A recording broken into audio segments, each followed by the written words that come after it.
Cette vidéo sortant sûrement en milieu slash fin d'après-midi, normalement entre le moment où vous allez commencer à regarder cette vidéo et le moment où vous l'aurez fini, il devrait y avoir une quinzaine de spoils qui sont sortis. Et une petite info supplémentaire, sachez qu'entre le moment où j'ai fini le tournage de la vidéo et le moment où je commence le montage, il s'est passé environ 4 heures et en ces 4 heures, il y a déjà eu 5 cartes qui ont été révélées. Donc même si jamais il n'y a pas de reveal au moment où la vidéo sort, ce dont je doute, bah voilà, pour la vanne, sachez que même durant le montage des vidéos, il y a des cartes qui sortent. Bon visionnage. Et bonjour à toutes et à tous, ici c'est Ketal et on est là pour une nouvelle vidéo sur l'Orcana. Aujourd'hui nous allons continuer les analyses de cartes avec pas mal de cartes qui ont été révélées. On en a un total de 31. Si je me trompe pas, je crois que c'était 32 cartes. Mais en fait, dans le tas, il y avait Tafita, Crème Brûlée, l'Alter et on l'avait déjà analysé celle-là. On l'avait déjà vue. Donc c'est bien ça, 31 cartes aujourd'hui qu'on va pouvoir analyser ensemble avec 2-3 trucs qui vont être très intéressants. On a quand même quelques cartes qui sont vraiment pas mal et qui pourraient soit créer de nouveaux archétypes à elles toutes seules, ou vraiment compléter des trucs qui manquaient, soit complètement entrer dans les decks déjà existants. On va voir tout ça ensemble. On commence avec la carte numéro 1, The Sword Released, l'épée qui a été retirée de l'enclume, Merlin l'enchanteur, tout ça, Arthur, bien évidemment. Avec une carte qui va pouvoir aider les decks rubis, peut-être rubis améthyste, mais déjà les decks rubis qui voudraient commencer à jouer vraiment sur cette mécanique d'avoir des personnages les plus forts en jeu. Parce que au début de votre tour, si vous avez un personnage en jeu avec plus de force que n'importe lequel des autres personnages adverses, tous vos adversaires perdent un de l'or et vous en gagnez autant. Alors en multijoueur c'est incroyable, si vous avez la carte la plus forte, vous faites perdre du lore à tout le monde et vous gagnez autant, donc vous pouvez vraiment faire des écarts incroyables si vous êtes vraiment bien à table.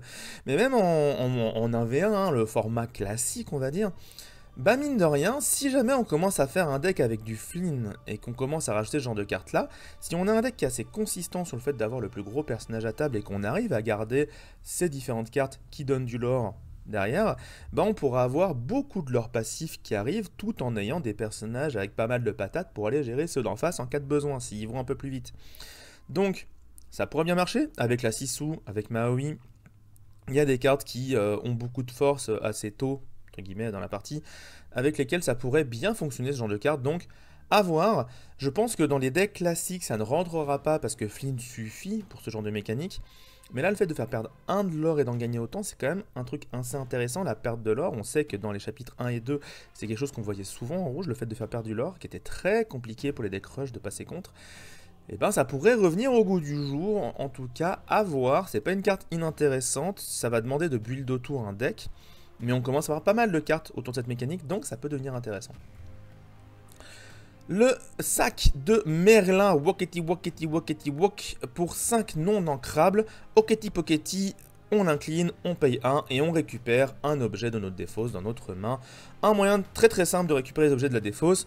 Pour l'instant, les decks Saphir se contentent de Tamatoa pour le faire de manière très efficace, mais peut-être qu'avec ce genre d'objet, ça pourrait être sympatoche de pouvoir récupérer les objets de la défausse, en particulier évidemment les sous-fétiches, mais pas que, en cas de petits pépins. Maintenant, en dehors de ça, ça fait pas grand chose. Après, moi, ce que je me dis, c'est que dans tous les cas, ça veut quand même dire qu'à chaque tour, pour 2, tu peux piocher une carte. Parce que pour 1, tu vas récupérer une glace à l'eau que tu auras claqué dans le vent sur un personnage. Et tu rejoues la glace à l'eau, tu pioches une carte. Donc, même juste avec les glaces à l'eau, ça fait que pour 2, tu pioches une carte à chaque tour, de manière sûre. Et si t'as pas Tamatoa. Donc je me dis, peut-être qu'en x1 ou en x2, dans les decks bleu-rouge, bleu-gris, tout ça, ça pourrait devenir intéressant. De toute façon, là, en bleu, ce chapitre, il est blindé de jeux sur les objets. Donc clairement, il y a des petites choses qui vont être picorées à droite à gauche dans les decks bleu-rouge, bleu-gris, peut-être même de nouveaux decks bleu quelque chose, qui pourrait devenir intéressant. Pour 3, le palais de glace d'Elsa. Alors encore une fois, c'est de l'inclinaison, donc moi ça me fait un peu kiffer. Pour 3 non ancrables, un lieu à 4 de vie qui coûte... Enfin pardon, pas qui coûte, qui est un lieu qui donne un de l'or par tour. Son effet n'est pas si intéressant parce que... Enfin, pardon. Le fait que ça coûte 1 pour entrer dedans n'est pas intéressant parce que ça ne joue pas sur l'effet du lieu. Le lieu, ce qu'il fait, c'est que quand on joue ce lieu, on choisit un personnage incliné. Attention, il faut qu'il soit déjà incliné. Et tant que ce lieu est en jeu, ce personnage ne peut pas se redresser au début de son tour. Ça veut dire que, à moins que l'adversaire ait des moyens de redresser son personnage via des cartes, vous allez bloquer un personnage ad vitam aeternam tant que celui est en jeu. Ce qui est évidemment très intéressant, mais en même temps, ça a 4 de vie et ça coûte 3. Alors certes, ça fait un de l'or par tour, ça c'est plutôt sympa quand même, mais j'aurais peut-être préféré que le lieu fasse pas de l'or et qu'il ait un peu plus de vie ou arrive un peu moins cher. Plus de vie, ça aurait été plus sympa, je pense. J'aurais bien aimé qu'il ait genre 5 ou 6 de vie. Mais là, à 4, il peut se faire quand même assez facilement gérer par pas mal de choses. Donc, à voir. Alors, encore une fois, c'est comme avec le génie qu'on a vu, ce truc de je bloque le board adverse, c'est du NPE assez hardcore. Et si jamais ça commence vraiment à fonctionner, oh là là, ça va rager sur les tables. Et on va avoir Bucky numéro 2, hein, on aura des bans parce que les gens ils vont pleurer et du coup bah forcément il y aura des mesures drastiques qui seront employées par Ravensburger pour équilibrer le jeu, bien sûr. Mais j'ai du mal avec ce lieu, je pense qu'il est trop facile à gérer et que du coup le personnage pourra trop facilement se redresser derrière et que du coup c'est un peu compliqué à mettre en place, d'autant plus que c'est non ancrable. Un peu dommage. Glimmer versus Glimmer, pour 4 non ancrables, une action, on bannit un de nos personnages pour bannir un personnage adverse. C'est donc une version moins chère du feu de dragon, mais qui demande de bannir un de nos propres personnages. Alors à moins d'avoir un deck où on veut vraiment bannir ses propres personnages, genre peut-être jaune, rouge, Mufasa, des trucs assez particuliers, j'ai du mal à voir cette carte être jouée parce qu'on a vraiment mieux tout simplement. Déjà on a le fameux Big King Undisputed, donc un roi incontesté qui permet de bannir un personnage adverse même si vous choisissez pas le personnage en question, ce qui est un avantage quand il y a des personnages hors d'atteinte en face, on rappelle. Mais là tel quel, j'ai pas forcément une hype incroyable autour de cette carte. Après il y a toujours des trucs cool à faire, hein. Il y a toujours des moments où ça pourra te sauver la vie, mais je pense qu'il y a mieux à jouer. Numéro 5, la carte qu'on aurait tous rêvé de voir arriver à ce chapitre, voire même au chapitre d'avant, Magicka Dispel, donc mystique en français, qui est pour 4 une 2-5 Handler, des stats pas folles, mais une capacité très intéressante, parce que pendant les tours adverses, si un effet devrait faire en sorte que vous deviez défausser des cartes de votre main, vous en défaussez pas. Alors, c'est un super contre, évidemment, à toute la défausse verte. C'est aussi une carte très intéressante face aux decks gris qui veulent jouer ce rêve bleu, parce que si jamais vous avez une main bien remplie, bah vous la gardez et vous piochez cette carte de plus. Donc très intéressant, malheureusement ça ne marche pas si vous-même vous jouez rêve bleu, tout simplement parce que c'est durant le tour adverse que cette capacité rentre en ligne de compte. Donc Mystique, je sais pas si ça va être joué, la capacité est très intéressante, si jamais la défausse redevient vraiment trop abusée avec d'autres cartes et tout, bah on aura clairement de quoi faire pour pouvoir contrer ça dans les decks violets. Et rien que ça, c'est une potentialité assez sympa. Et évidemment, on aurait adoré l'avoir plus tôt. Ça, 2-5 en plus contre du vert gris. À moins qu'il ait un 200 en main, ça va être dur à gérer. Donc clairement, ça aurait été très sympa. Arthur, une jolie légendaire acier, mais malheureusement une légendaire que je n'aime pas trop. Pour 7 non ancrables, certes il a un alter, mais pour l'instant on n'a pas vu énormément d'Arthur très intéressant à alter, tout du moins dans ce genre de gameplay là, et surtout il n'y en a pas en acier encore. Donc pour l'instant, carte un peu compliquée à jouer, parce qu'il faut forcément jouer du vert ou du violet, pardon, pour avoir des altures à alter. 3-6, 3 de l'or, des stats clairement en deçà. Et lorsque vous jouez ce personnage, vous choisissez un personnage qui gagne pour le reste de ce tour, offensive 2, résistance 2, et qui peut défier les personnages redressés. Donc quand vous jouez ce Arthur, vous avez un personnage qui devient très fort pour faire un gros défi, même si c'est sur un personnage redressé. Alors, c'est pas inintéressant comme capacité, mais le problème c'est que c'est que quand vous jouez ce personnage. Après c'est une 3-6, 3 de l'or, c'est pas des mauvaises stats, 3 de l'or c'est toujours intéressant, mais en fait, je compare ce Arthur à Cendrillon, et je trouve Cendrillon 1 milliard de fois mieux, parce qu'elle-même a la résistance, elle-même peut taper des personnages redressés avec son résistance 3 et 5 d'attaque, ce qui est quand même pas dégueu. Du moment où vous avez joué une chanson. Donc j'ai du mal à imaginer ce Arthur être joué vraiment. En plus de ça, on pourrait se dire, ouais, mais si on le remonte en main et qu'on le rejoue, on peut refaire sa capacité. Ouais, mais il coûte 7 non ancrables, c'est assez cher quand même. Même s'il vient sur un alter 5, c'est cher, et il faut avoir des personnages en jeu pour que ce soit utile. Il faut avoir des personnages en face à défier pour que ce soit utile. Idéalement un personnage redressé où ça vaut le coup d'avoir offensif 2, résistance 2. Bref. Beaucoup de conditions en fait pour que sa capacité soit vraiment optimale et que du coup le coût de 7 non ancrables soit pleinement rentabilisé. Et j'ai du mal à imaginer suffisamment de parties où ça arrive suffisamment souvent. Donc ce Arthur, il n'est pas mauvais en soi, mais c'est juste qu'il y a mieux à jouer. Typo, pour 2 ancrables, 1 de 1 de l'or, quand vous jouez ce personnage, vous pouvez jouer une carte de votre main, enfin pas la jouer, mais vous pouvez la mettre dans votre encre, face inclinée, enfin face cachée et inclinée. Donc c'est une sorte de mini Mickey parce qu'il a un de vie de moins et surtout que la carte vient de votre main, mais c'est là le plus grand défaut, c'est que là où Mickey Mouse Detective lui va prendre la carte du dessus du deck et la mettre en angle, donc vous ne dépensez pas de carte de votre main, ici Typo c'est le même effet que la plume en forme d'arête, donc vous allez vider votre main très vite, donc c'est un peu compliqué. Je pense qu'on préférerait la plupart du temps tout simplement jouer je vole parce qu'au moins ça vous prend pas de cartes de plus de votre main. Ici ça vous prend une carte de votre main pour mettre une encre et derrière vous avez une 1-2-1 de l'or. Bon, tour 2, ça va pas faire grand chose ce petit typo. Donc je pense qu'on va continuer à jouer je vole, bien que ce typo soit ancrable, c'est pas suffisant pour le rentabiliser. La loupe de Basile. Pour 2, un objet ancrable qu'on peut incliner et payer 2. On regarde les 3 cartes du dessus de notre deck. On peut révéler une carte objet, la mettre dans notre main et on met le reste en dessous du deck. Donc clairement, un objet qui va cycler votre deck très très vite pour aller chercher des objets. Un concurrent direct, je trouve, à Orville, parce que Orville le fait en entrant en jeu. Ici, on le fait à chaque tour si on veut, tant qu'on paye. C'est un peu cher de le faire le tour même, parce que si vous jouez la loupe tour 2, bah, vous ne pourrez pas le faire directement.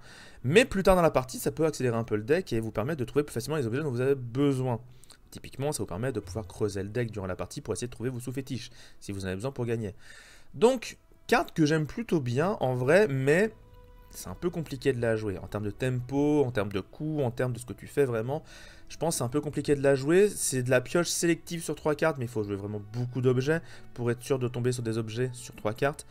Donc il faut commencer à jouer vraiment énormément d'objets, et au bout d'un moment, les places dans les decks sont peut-être trop chères pour pouvoir jouer ce genre de cartes-là, en plus du reste. Donc, à voir. Petite chose à noter quand même, c'est qu'on a vraiment normalement sur ce chapitre un focus sur la couronne, la couronne de machin sort, la X-Weld Crown. Et bah voilà, Basile, il en trouve des petits morceaux, donc attention, peut-être un peu de lore disséminé dans cette carte, à voir. Alan Adale, le fameux coq qui chante Dibili da Dilidou, Douba Dibidou. Voilà, vous avez la chanson en tête maintenant, j'espère, tout du moins. Pour 4 ancrables, une 2-3 de l'or, ce qui est un peu en deçà au niveau stat, mais intéressant surtout via sa capacité, parce que quand vous jouez une chanson, vous gagnez 1 de l'or. C'est un remplaçant, ou plutôt une addition, aux flûtes de dormeur qu'on pourrait rajouter dans nos decks. Et du coup, clairement, bah, l'avantage de cette carte-là par rapport à la flûte, c'est que bah, il craint pas les pet objets. Le désavantage, c'est qu'il a de la vie, donc il craint les trucs qui font des dégâts directs. Mais vu qu'il a pas besoin de s'incliner pour faire ses capacités, c'est pas mauvais. 3 de vie, par contre, c'est un peu en deçà. On aurait préféré une 1-4, mais bon, faut pas trop exagérer non plus, il est déjà pas mal comme ça. Il a 2 de l'or, donc il peut peut-être faire les lore finaux en cas de besoin durant une game. À un moment, il va faire 2 de l'or et ça va être très intéressant. Alors que mon chat commence à miauler, donc si vous l'entendez, je m'en excuse. Et si jamais à un moment ça coupe, c'est que je suis parti le gronder. Toujours est-il que l'avantage quand même de ce bon vieux coq comparé au reste, c'est tout simplement que lui, il n'a pas besoin de s'incliner pour faire ses capacités, et surtout il peut la faire plusieurs fois par tour. Donc si vous jouez plusieurs chansons d'affilée avec ce Alan Adale, et ben vous gagnez plusieurs fois les 1 de l'or, et mine de rien, ça peut faire une grosse accélération. Je pense que c'est une carte qui va être très fortement envisagée dans les decks embrassiers, parce que ça pourrait compléter ou remplacer certaines plumes en forme d'arrêt, pas du tout les plumes, certaines flûtes de dormeur, et du coup faire que le deck passe en mode un peu plus rush encore que ce qu'il ne peut l'être déjà. Donc, pas inintéressant, terre à tester, très clairement. Le Grand Illuminaire, un lieu pour 3 ancrables, 9 de vie pour 3, c'est beaucoup, c'est dur à gérer. 2 pour entrer dedans, ça c'est cher, et vous allez voir que ça va quand même être compliqué à cause de ça. Les personnages avec soutien, quand ils sont sur ce lieu, ont plus 1 de l'or et plus 2 de vie. Alors, cette capa est incroyable. 2 de vie et 1 l'or, c'est trop fou. D'autant plus que quand vous avez du lore en plus, bah vous allez partir à l'aventure, donc vous allez donner soutien à vos autres personnages. Vraiment, c'est super fort. Avec Alice qui donne soutien à tous vos persos, ça peut devenir super intéressant, mais ça coûte 2 pour rentrer dedans. Et ça rend un peu les choses compliquées quand même, on va pas se mentir. Parce que le lieu, il va être dur à gérer, et vous en plus vous allez avoir du lore et des points de vie en plus, donc vous allez pouvoir en profiter un peu, peut-être faire des défis, peut-être faire du soutien avec des personnages pour gérer les personnages adverses, bref, vous allez pouvoir gérer des choses, mais ça coûte 2 pour rentrer dedans, c'est très cher, alors à moins de rentrer des cartes rouges pour rentrer dans les lieux moins chers, ça me paraît un peu compliqué à jouer. Et pourtant, encore une fois, du lore et de la vie, c'est tout ce qu'on peut demander, donc vraiment pour les decks avec du soutien, c'est une carte super intéressante, à voir si les gens arrivent à la jouer de manière efficace. Ça me paraît un peu compliqué. Qui est avec moi pour 3, une action assez intéressante parce que premièrement vous donnez plus 2 d'attaque à tous vos personnages. pour ce tour. Alors ça rappelle des cartes de chaman, la fureur, je sais pas quoi, bah c'est la Bloodlust, c'est la fureur sanguinaire. Dans Hearthstone, hein, qui faisait un truc à peu près similaire, plus 2 à tous vos personnages. Mais en plus de ça, si vous avez des personnages avec combattants, si ces derniers attaquent, ce tour-ci, vous gagnez 2 de l'or. À chaque fois. Donc les decks rouges qui veulent commencer à jouer du combattant, peut-être, qui voudraient essayer d'en profiter pour faire du lore derrière grâce à cette carte, ça peut quand même faire un tour où vous allez ratiboiser le board adverse tout en gagnant du lore. Donc c'est pas inintéressant, encore une fois, en soi, la carte est pas mauvaise, mais il y a peu de personnages avec combattants dans le jeu pour l'instant, il n'y en a clairement pas assez pour faire un deck basé autour des personnages combattants, et surtout il n'y a pas assez d'autres cartes qui donnent des synergies avec. Donc pour l'instant, cette carte-là, je pense pas qu'elle va être jouée, même dans des decks où on jouerait Li Sheng et dans lequel on essaierait d'avoir des personnages avec beaucoup d'attaques. Ça paraît un peu trop compliqué d'être joué, mais cette carte-là, un jour, pourrait vraiment faire un retour fracassant si on a plus de personnages avec combattants et plus de synergie autour. Stessa Melodia, une histoire éternelle, la chanson de La Belle et la Bête, la chanson finale d'ailleurs, pour 2 ancrables, une chanson qui permet de retirer 2 dommages de n'importe quel nombre de vos personnages. Ça fait beaucoup de dommages retirés d'un coup, et encore une fois, le bleu et le jaune qui se battent pour savoir qui aura la meilleure carte de soin. Alors encore une fois, les gens qui adorent Grand Pabi vont dire « Waouh, mon dieu, on peut gagner des parties avec !» Mais l'Orcana n'est pas un jeu dans lequel on fait du board, bref. Et du coup, bah voilà, c'est pas mauvais, 2 de soin sur tout ton board, bah l'adversaire il vient de te claquer un... Il vient de te claquer un tuant la bête, si t'as des personnages blessés, bah ils le sont plus, donc c'est pas inintéressant, mais... Le soin dans l'Arcana c'est compliqué parce qu'on cherche toujours à optimiser les plays et à bannir les personnages adverses et du coup bah le soin c'est souvent pas très efficace. Sauf réponse parce que ça pioche avec, mais c'est parce qu'il y a de la pioche, hein. On n'oublie pas. Pat, alors ce Pat là, il déconne 0. Ce Pat là, qu'est-ce qu'il fait? 3 de coups, ancrable, une 3-3 1 de l'or, et quand ce personnage arrive en jeu, l'adversaire durant son prochain tour ne pourra pas jouer d'action. Point. C'est méga balèze. Parce que vous jouez cette carte-là au bon tour, par exemple, vous jouez cette carte-là au tour... Mon chat qui est en train de faire n'importe quoi, je suis désolé, je suis en train de regarder ce qui se passe. Il a les zoomies, hein, très clairement. Mais donc, vous jouez ce Pat-là au tour 6, pas de... soyons prêtes au tour 7 et ça change tout dans les match-ups gris contre rouge. Gris justement en général a tendance à vouloir prendre le board, à garder l'ascendant sur le board et va être sensible au soyez prête parce qu'il veut avoir le board et soyez prête c'est une carte clairement qui va massacrer ce genre de deck là. Avec ce Pat on a une solution pour pouvoir dire non mais en fait tu vas attendre un tour. Et si vous jouez violet gris, bien évidemment, vous avez des Madame Mime pour le remonter en main et le rejouer, et faire en sorte de continuer à ce que l'adversaire ne puisse pas jouer son soyez prête quand il veut. Donc très intéressant violet gris. Peut-être violet gris sans Jafar avec les mimes Merlin, tout ça qui va revenir au goût du jour parce que ce Pat vraiment est super intéressant.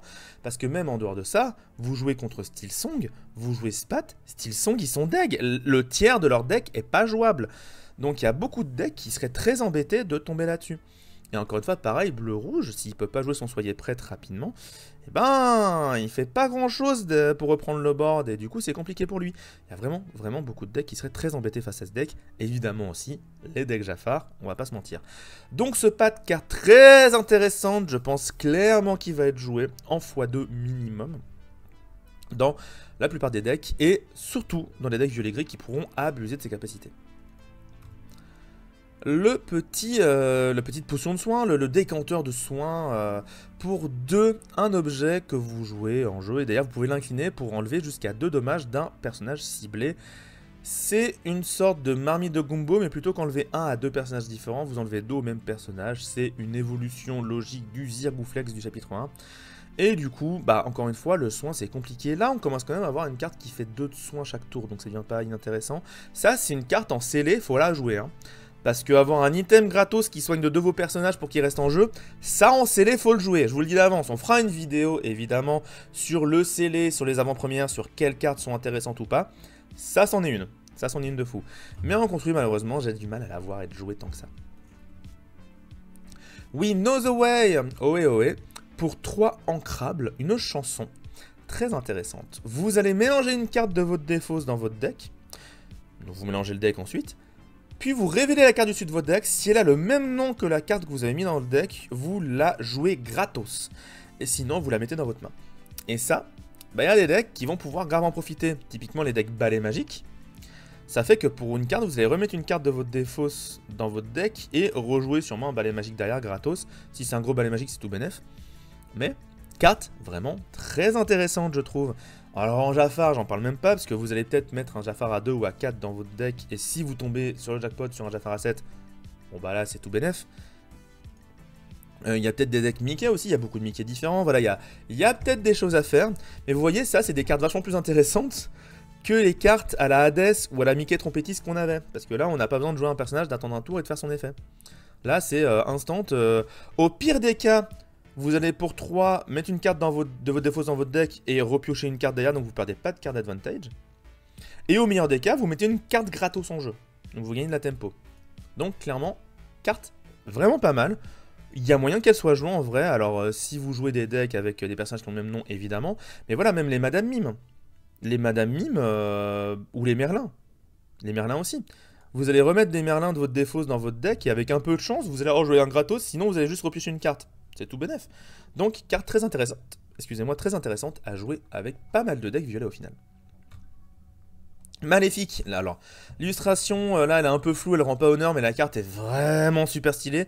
Une Maléfique Alter, enfin, terrible reine, ou tout un truc dans le genre, parce que c'est Regina Temibile, je sais pas ce que ça veut dire en italien, désolé.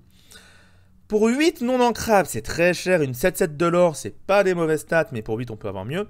Mais on a une capacité intéressante, parce que quand on joue ce personnage, pour chaque Maléfique en jeu de votre côté, vous pouvez remonter en main un personnage, un objet ou un lieu coûtant 3 ou moins dans la main de son propriétaire. Donc, vous pouvez soit en profiter pour remonter des trucs adverses dans sa main et donc gagner un max de tempo, soit vous pouvez en profiter pour remonter vos propres cartes en main, vos Madame Mime, machin et tout, voilà, vos genre de trucs là, vos Maléfiques à 3 qui piochent, des trucs comme ça, pour pouvoir les rejouer derrière. Alors certes, il faut un deck avec quelques Maléfiques, mais c'est pas inintéressant. Après, le problème c'est qu'une fois qu'elle a fait ça, ses stats sont pas mauvaises, mais on aurait préféré une 6-6 3 de l'or qu'une 7-7 2 de l'or, je pense. D'un côté, au moins, elle gagne son trade contre Maui. C'est déjà ça. Carte pas mauvaise, encore une fois, pas mauvaise, mais il faut trouver le deck pour la jouer, quoi. Il y a beaucoup de cartes comme ça où bah, peut-être qu'un jour elles seront abusées parce qu'on aura 1 milliard de maléfiques et que du coup, bah voilà, vous jouerez Win of the Way avec cette maléfique là et vous espérez tomber sur cette maléfique là et la jouer gratos. Et là, incroyable, tour 3, tu récupères une 7-7 de l'or. C'est dur à gérer en général quand même. Et en plus, tu remontes des cartes de l'adversaire en main. Donc clairement, on voit la combinaison entre les cartes, comment ça pourrait fonctionner. Maintenant, il faut un deck avec beaucoup de maléfiques. Il faut voir dans quel deck tu fais ça. Le Queen's Censer Score. Pour 2 ancrables, un objet qui est super cool. Au début de votre tour, si vous avez une princesse ou une reine en jeu, vous gagnez un de l'or. Donc déjà, passivement, à chaque tour, vous faites du l'or. Parce qu'évidemment, vous jouez ça dans un deck avec des princesses et des reines. Mais en plus de ça, vous pouvez l'incliner, payer 2 d'encre, vous révélez la carte du dessus de votre deck, et si c'est une princesse ou une reine, vous la mettez dans votre main, sinon vous la gardez au-dessus du deck. Ce qui est incroyable avec cette carte, c'est que c'est exactement ce qu'il faut comme carte pour lancer un archétype. C'est-à-dire que pour lancer un archétype, il faut en général de la pioche ou du moyen de gagner du lore, voire les deux.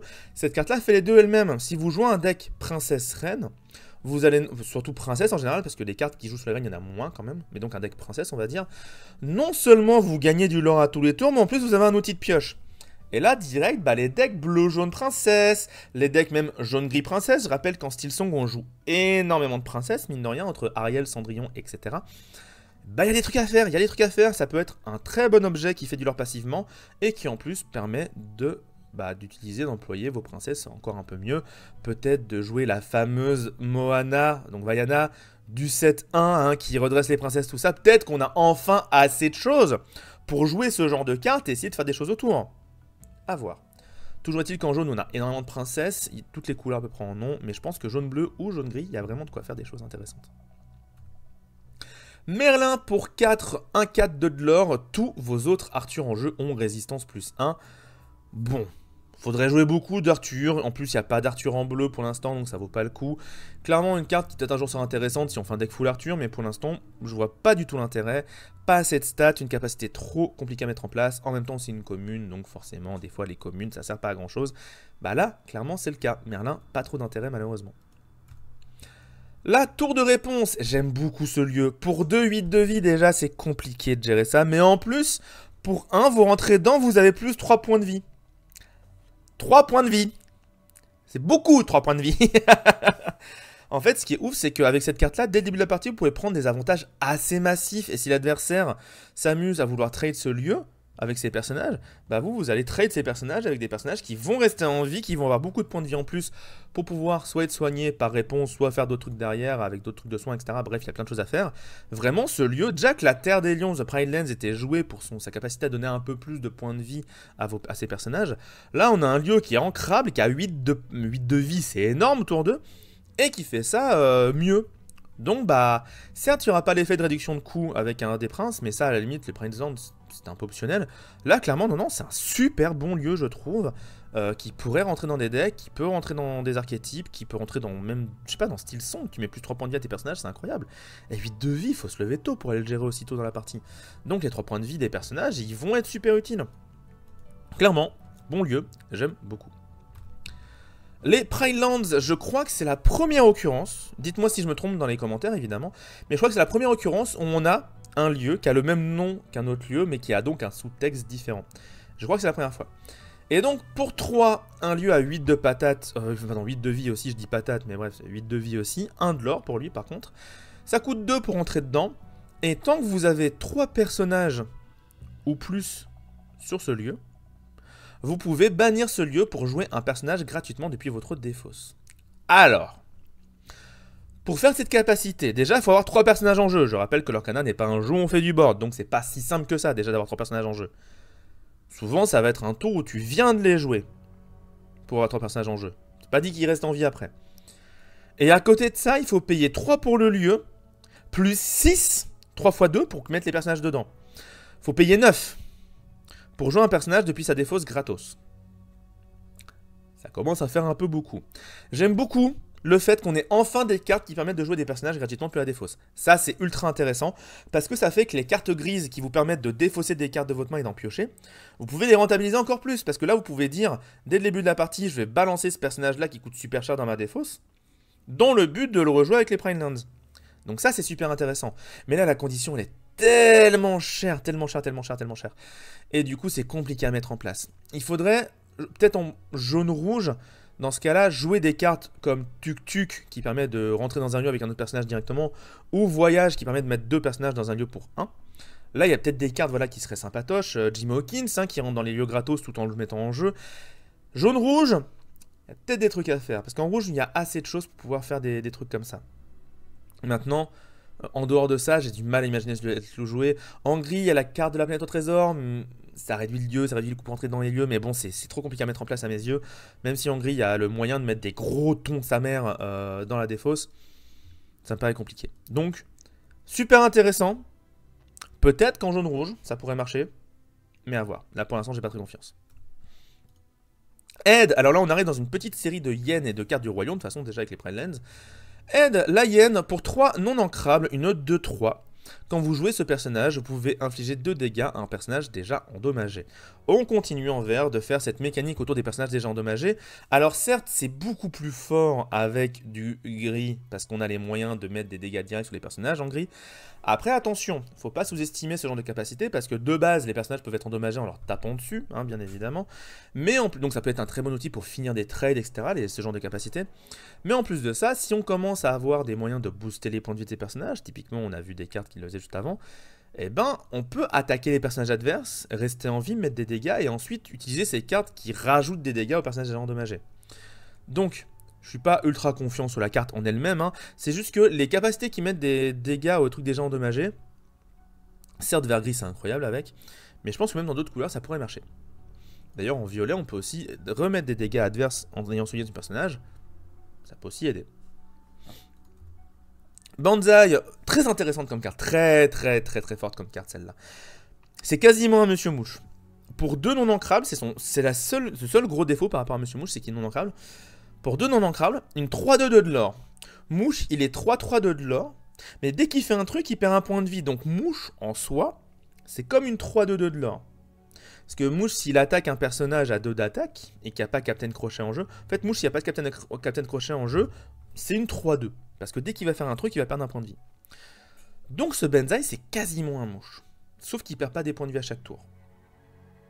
Donc par rapport à Mouche qui a 3 tours d'utilisation, max, si vous n'avez pas de Captain en jeu ou si vous n'avez pas de moyen de soigner, et ben ce Banzai, lui il peut durer un peu plus longtemps potentiellement. Mais il est non ancrable, c'est son seul défaut, mais du coup ça le rend super intéressant. Très bonne carte à 2 en vert pour les decks qui veulent faire du rush tout en étant un peu offensif sur le plateau.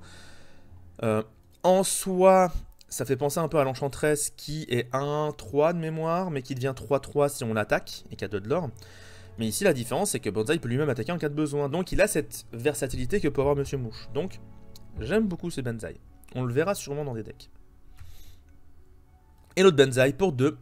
2-2, 1 de l'or. Quand vous jouez ce personnage, vous pouvez incliner un personnage qui est déjà endommagé. Aussitôt dans la partie, c'est rare d'avoir des personnages juste endommagés. Donc, je ne suis pas forcément super fan de ses capacités. Maintenant, plus tard dans la partie, ça peut être intéressant, mais bon. Ça suffit pas en fait, ça suffit pas pour le rendre intéressant, grosso merdo. Donc voilà, pas grand chose à dire de plus. La capa est pas mauvaise, juste c'est pas suffisant. Et pour 5, Shenzi, la hyène de tête, la chef des hyènes. 3-6, 1 de l'or, elle a plus 1 d'attaque pour chaque autre hyène en jeu. Donc on a vraiment enfin un jeu clanique, entre guillemets, un jeu basé sur les hyènes qui peut commencer à se construire. Parce que du coup, Shenzi, elle peut commencer à avoir de très bonnes stats pour 5. Mais en plus de ça, à chaque fois qu'une hyène attaque un personnage endommagé, vous gagnez de l'or. Donc on est vraiment avec les hyènes sur la thématique de on attaque les personnages endommagés, on est des charognards, en même temps on profite de la faiblesse des ennemis et c'est complètement RP on va dire. Donc j'aime beaucoup encore une fois le fait que les cartes de l'Orcana soient plutôt adéquates par rapport à ce qu'elle devrait faire, par rapport à l'histoire qu'elle va raconter. Maintenant encore une fois, pour avoir des personnages endommagés, il faudra jouer sûrement du gris ou avoir beaucoup de points de vie, etc. Donc à voir ce que tu fais autour. Mais on commence vraiment à avoir beaucoup de cartes très intéressantes sur des personnages endommagés adverses. Peut-être que des cartes comme le Robin des Bois à 2 ou les trucs qui mettent un dégât, les pistolets à plasma et des trucs comme ça, pourraient revenir au goût du jour et faire des decks vert-gris très efficaces avec toujours évidemment la bête légendaire comme finisher ultime. Kuzco pour 6, l'empereur mégalo, 3-5, 2 de l'or. Une carte ultra intéressante, vous allez vite comprendre pourquoi. Déjà, quand vous jouez Kuzco, vous choisissez un objet ou un lieu et vous le mettez dans l'encrier de cette personne, incliné et face cachée. Donc déjà, pouvez-vous remettre un de vos objets dans l'encre au cas où pour pouvoir faire un peu plus d'encre en cas de besoin. Mais sinon, vous pouvez évidemment bannir en mieux un objet ou un lieu adverse, parce que certes, vous donnez de l'encre à l'adversaire, mais ça va pas dans la défausse, et du coup, c'est pas des trucs récupérables. Et ça, quand vous jouez donc contre d'autres joueurs bleus qui jouent aussi Tamatoa, c'est très important, parce que ça veut dire que, par exemple, si vous faites sur un sous-fétiche de l'adversaire, eh bien, Tamatoa ne pourra pas le récupérer, et vu que ça en joue peu dans les decks, c'est super important. Donc, ce Kuzco, déjà, de base, sa capacité est super cool, mais en plus... vous pouvez payer 4 durant votre tour pour donner résistance plus 1 à tous vos autres personnages, un peu à la manière de Big Ben. Certes, ce Kuzco n'est pas hors d'atteinte, donc il peut subir des trucs dans la tronche comparé au Big Ben, mais son gros avantage, c'est que cette capacité de pouvoir mettre de résistance plus 1, bah en fait, il peut la faire plusieurs fois. Donc si vous payez 12, vous avez résiste plus 3 sur tout votre board. Il y a des choses comme ça qui peuvent être très intéressantes pour aller chercher des trades et pouvoir... trade de manière efficace, encore une fois je dis 2 fois trade, c'est un peu dommage, mais voilà, de pouvoir gérer le board de manière efficace par rapport à l'adversaire. Ce Kuzco, il est plein d'utilisation, il coûte 6, il est ancrable, donc il pourra chanter des trucs intéressants. Bref, Kuzco, vraiment une bonne carte pour le coup, une très bonne super rare, qui pourrait clairement voir le jour dans des decks bleus de manière générale, que ce soit pour bannir des lieux, que ce soit pour bannir des objets, ou pour donner un peu de résistance à vos personnages en cas de besoin. Et en plus, c'est jusqu'au début de prochain tour, donc ouais, vous pouvez faire les trades et tout, non, vraiment c'est trop fort. Fauna, la troisième fée, parce que là qu'on a vu les 3 du coup, pour 5 ancrables, une 3-7 de l'or, pas grand chose de plus à dire dessus. Les stats sont pas inintéressantes, mais déjà elle a trop d'attaque, donc elle peut prendre Médusa, donc de base ça la rend très faible, surtout qu'elle arrive tour 5, donc Médusa arrive juste après, donc c'est un peu dommage. Mais en plus de ça, 2 de l'or derrière, ça aurait été 3-6, 3 de l'or, j'aurais peut-être dit autre chose. Parce que ça aurait été la maléfique du chapitre 1.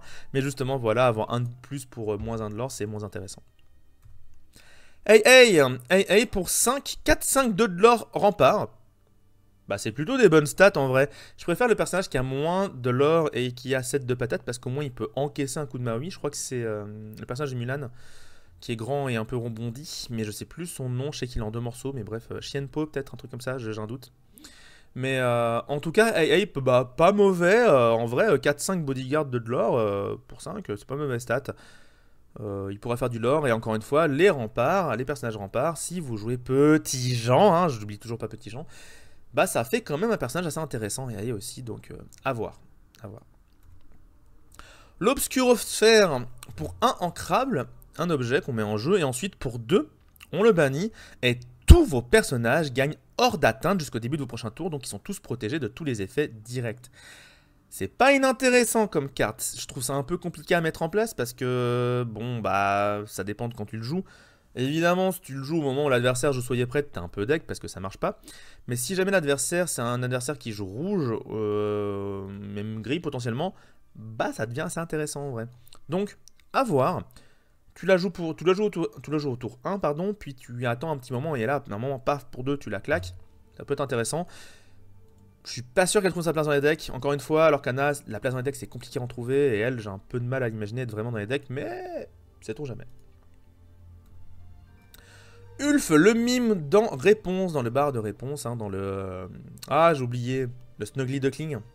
Le canard boiteux. Pour 4 ancrables, 4-3, 2 de l'or, et il ne peut pas chanter des chansons. C'est littéralement la même carte que l'Aria du chapitre 1 qui est turbo nul. Parce que non seulement pour 4, c'est pas une 4-4 de l'or, c'est une 4-3 de l'or, donc là c'est moins intéressant, mais en plus je peux pas chanter, donc là vraiment il n'y a rien qui va. Donc c'est nul, on passe à la suite. Pour la carte numéro 30, donc l'avant-dernière, si je ne me trompe pas, c'est bien ça, le petit lapin blanc pour 3 ancrables, 3-4, 1 de l'or. C'est Madame de Garde-Robe du chapitre 1, ce n'est pas joué actuellement, donc ça ne sera pas joué non plus. En scellé, c'est pas une mauvaise carte d'avoir des 3-4 pour 4, mais là, tel quel, dans le jeu actuel, non, on a vraiment beaucoup mieux à jouer à ce moment-là de la partie. Et la dernière carte qui a donné son nom à la vidéo, est-ce que ça sera la meilleure légendaire du set? Peut-être. Prince Naveen pour 4 non ancrables, une 3-3 de l'or. Déjà les stats sont pas si mauvaises en soi, parce qu'on a vu des personnages jusqu'à 3 de l'or derrière, il n'y avait pas autant de texte dessous. Il est prince, il est héros, tout ça. Mais le 26. Et en plus de ça, la vraie capacité très intéressante, quand vous jouez ce personnage, vous pouvez jouer une chanson qui coûte 6 ou moins gratos. Alors pour être honnête, j'ai regardé un peu, les chansons à 6 ou moins, il n'y en a que 2 et elles sont pas si folles. La première en rouge, c'est une vie de pirate qui permet de faire perdre 2 de l'or à tous vos adversaires et vous en gagnez 2. Pas si fou que ça. Et la deuxième, c'est Treasures Untold pour 6 ancrables. Vous retournez 2 cartes d'objets de votre défausse dans votre main. En bleu, ça serait pas inintéressant en soi, parce que ça permettra de claquer des glaces à l'eau et de les récupérer instant, ou de récupérer des cartes, etc. Mais en bleu-jaune, je vois pas trop ça être joué. Donc clairement, Naveen va être là pour chanter des chansons à 5 de manière générale. Et là, bon, je vais pas vous faire la liste, mais des chansons à 5, vous savez que c'est un coup très intéressant au niveau des chanteurs. Donc Naveen, déjà pour l'instant, il est très intéressant, parce qu'il arrive au tour 4 et peut instantanément, en plus d'avoir un body, claquer une chanson à 5. Donc il peut claquer votre rêve bleu, il peut, voilà, je vous ai dit au final les noms, mais voilà, il peut claquer des trucs très intéressants. Et en plus de ça, derrière, au tour 5, bah, il peut faire du Meloman 6 et faire des trucs très intéressants. Je trouve la carte plutôt bonne, je pense qu'en style song, ça peut carrément rentrer, parce qu'encore une fois, c'est un personnage qui peut rentrer tôt et directement faire le rêve bleu nécessaire, ou je vais aussi dire l'autre carte à 5, bien évidemment, qui est Tuons la bête. Donc, il y a des choses à faire, très clairement avec ce Naveen. Est-ce qu'il va vraiment valoir si cher que ça? Je ne sais pas. Il y a des gens qui disent « Ouah, ça va être la carte à 40 balles ». Bah, je suis pas convaincu de ça, parce que je pense pas que la carte va être absolument jouée en x4, déjà. Donc ça veut dire qu'elle va pas être autant achetée que d'autres cartes. En plus de ça, il y a vraiment qu'en style son que je la vois être jouée tant que ça, pas dans les autres archétypes, donc... À voir, à voir, à voir. En tout cas, par contre, c'est une excellente légendaire, ça c'est clair. Pour la meilleure du set, on verra ça à la fin du set. Pour l'instant, en tout cas, c'est clairement peut-être l'une des meilleures qu'on a vues. Je sais plus si le Merlin... Ah, attendez, j'ai un doute.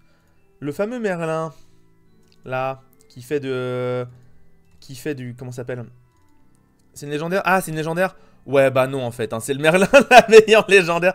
Parce que le Merlin, bon, je l'affiche, mais le Merlin qui permet de tutorer des trucs dans le deck, ça, c'est une capacité incroyable. Et pourtant, peut-être que Navine sera plus joué, hein, on verra. Donc, j'espère que cette vidéo vous a plu. Navine, carte super intéressante. Donnez-moi vos avis en commentaire. On se dit à bientôt pour le reste des cartes, ça continue, hein, bien évidemment les spoils. Et donc là, vu qu'on est à la fin de la vidéo, normalement, il doit y avoir quelques spoils qui sont apparus en ligne. Évidemment, je sors les vidéos vers 15 h en général, enfin 17 h en général, donc évidemment que c'est le moment où les États-Unis se réveillent et donc il y a tous les spoils qui arrivent à chaque fois. C'est un peu rigolo, j'avoue. On a toujours des vidéos à faire, on a toujours les vidéos des tops et des flops à faire, donc je vais essayer de faire ça ce week-end. En tout cas, sur ce, moi je vous souhaite une bonne journée et je vous dis à ciao tout le monde.